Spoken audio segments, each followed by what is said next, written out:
Jennifer Vatsa from Belladonna's Botanicals. Welcome to my channel. I apologize for the months of not making content, but I'm going to start doing a series trying to answer some common questions I get from customers and clients and inquiries through the various platforms I'm on. So one of the common questions I get about witchcraft products is, does this work? And there really isn't a simple answer to that question. Because it relies on a variety of factors, and the first factor is I am never going to give you a 100% guarantee on anything, because you can't. And anyone who does, I'm just saying, might be slightly full of shit, but I digress. I don't want to make false claims about things, because, I mean, in my own practice, I've had wildly varying results from my own products, from things I've used with other people, doing different rituals, doing different spells. And what's the X factor in there? Who knows? I've done particular magic workings that have like instantaneously, gotten results within literal minutes at times. And other times I have worked for months and months and months, not getting anywhere, doubting my magical ability, wondering what the fuck is going on, and then you kind of realize you're working towards the wrong thing sometimes. Like, for instance, a lot of people want, love spell, get your ex back thing like that, and, you might be frustrated that, oh, your crush hasn't noticed you yet, or, oh, not that you're not seeing any movement. There might be a deeper reason for that. It might not be the right move for you. Because if you're doing any kind of, if you're working with spirit might go, no. Because they're seeing things that you aren't. If you're doing any kind of ancestral work, you have spirit guides, all those things can influence what you're working towards. Just because you're doing a love spell doesn't mean that love spell is actually going to manifest. Or it could manifest and be horrible. You want someone to become obsessed with you. Great. That might be awesome to a point until you end up with a crazy stalker on your hands.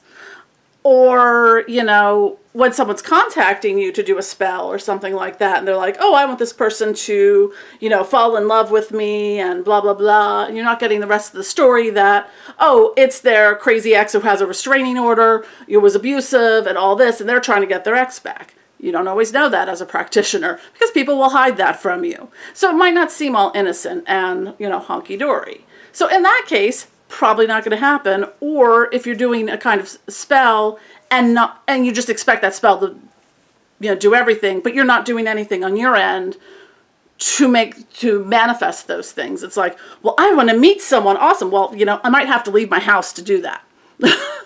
Or something, or, get on a dating app or whatever. So, there's a lot of different ways in which spells can work and products can work towards that. And yes, you can change, the energy of a situation. You can help things to manifest. You can influence things and all that, regardless of whatever path you walk, whatever spirits you work with.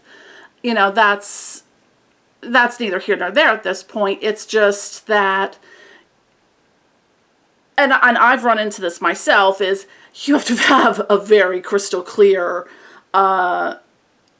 when you want something to manifest, you have to really think about every aspect of what that thing is to manifest. Like, one of the things like a year ago I wanted to manifest was having a lot of my debt paid off, including my car payment, my car loan. Well, I manifested a lot of debt erasure and things getting written off.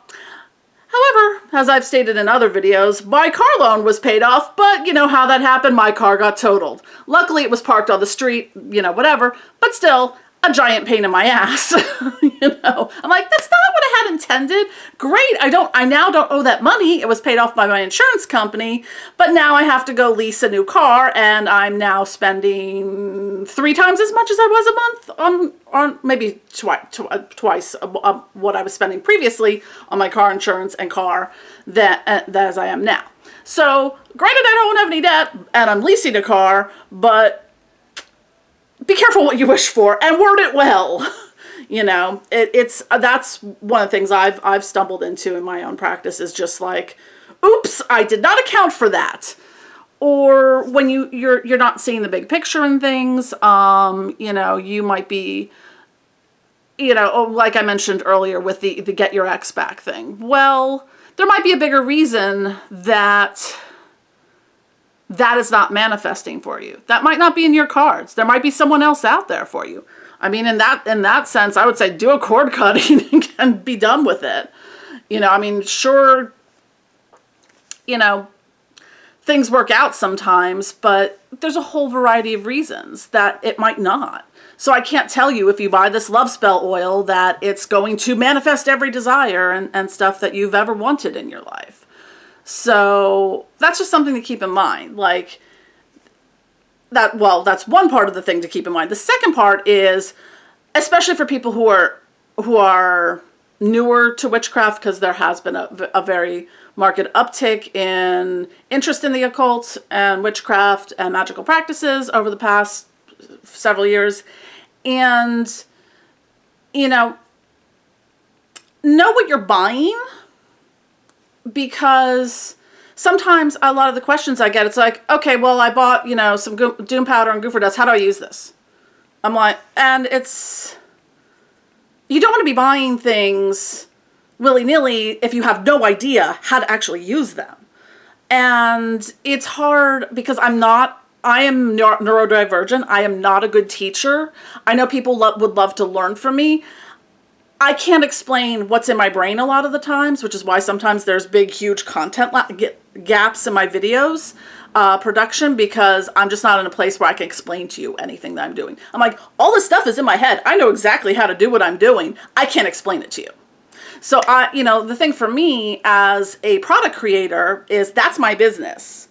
And that is what I do. That is what I excel at. And the feedback I get from, customers, colleagues, and all that is that, wow, your stuff has such amazing energy to it and stuff like that. And I can't always explain to you what, what the process is like, what have I done? I can't teach very well because that is not in my skill set. You would think I could, but it's hard sometimes for me to get out all the things that are in my head to put them into, a way that it makes sense. I'm very well educated in what I do. I've taken tons of courses. I spent most of 2021 getting my Reiki mastery, going through the Reiki courses, learning crystal healing, because again, I get very like, well, okay, now I've got to read every single thing on this ever and learn every single thing about this ever. Now, I have a great amount of wealth of knowledge on those things. I'm not good at teaching. And it's hard for me when I get barraged with constant questions about like, well, how do I use this? How do I do this? How do I, and I feel rude sometimes. So I'm like, there's a ton of YouTube videos out there on it, because there are, Google doom powder, Google, go on YouTube and look at how to use goofer dust. There's tons of creators that make educational content for that. And I'm trying. I'm just not always in a place where I can do that. So again, when it comes to magical products and services and spells and rituals, and I think I've said this in other videos, really there is no way to give a 100% guarantee on something. And that is really important to understand. And especially if you're, a newcomer and you're like, well, I bought this bottle of oil. I've never practiced magic before. And then they're expecting, kind of results from that. You've got to put some work and energy into that yourself as well. Like, I know when I buy things from other practitioners, I add my energy to it. I add, I might buy a candle that already comes with herbs and crystals and stuff on it. I add my own stuff to it too, because I'm making it mine then. Because anyone can just go and light a candle and call it a day. And, there's different practices. And, a lot of times it's like, go with what feels good to you. I don't, honestly, in anything I do, rituals, spells, my own work, I don't really use any kind of formulaic.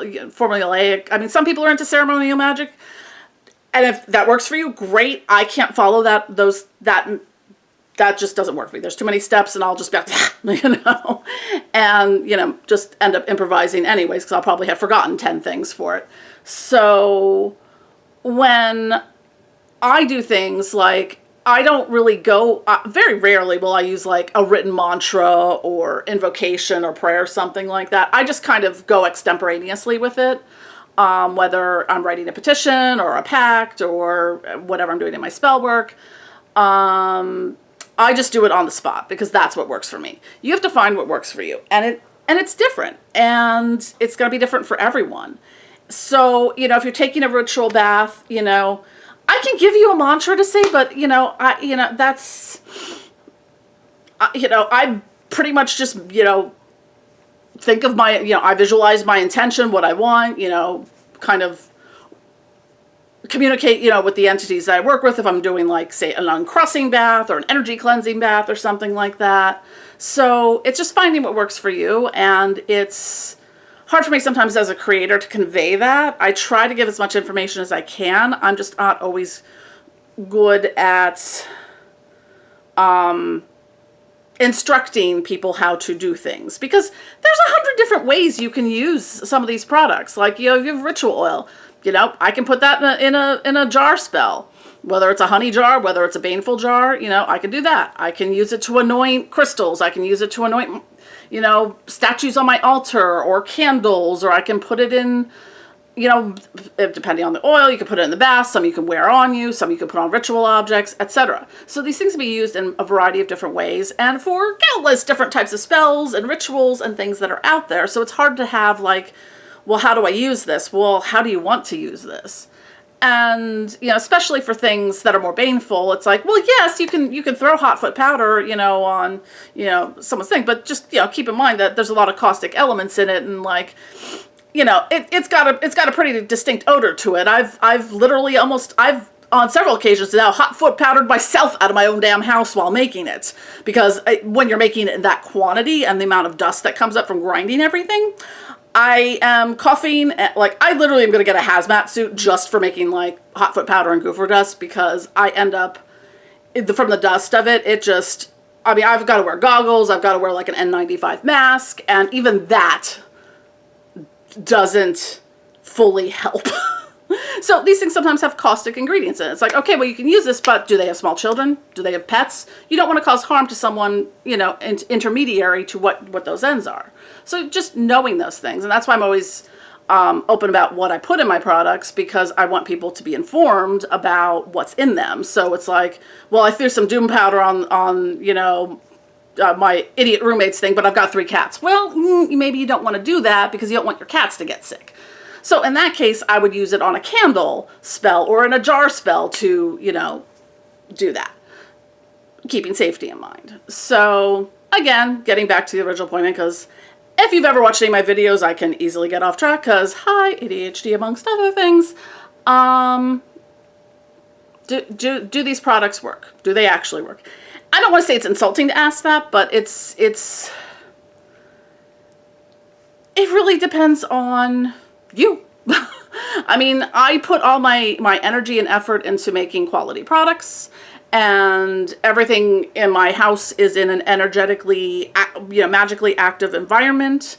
So I can't tell you, if you ask me how long I ritually charge something for, because fuck if I know. And everything is charged or everything is stored in an environment that has constant energy and magical activity going on. So, you know, yes, I could say, well, I set this batch of something on my altar for X amount of hours, days, weeks, months, whatever. I don't know. I mean, my product catalog at this point is like over 300 and something items. So I can't tell you how long I ritually charge something for. Sometimes it just depends on how fast it sells. And sometimes things sell really fast. Like, I probably make a batch of hot foot powder or goofer's dust every month, sometimes every 2 weeks. So, you know, it all depends on that.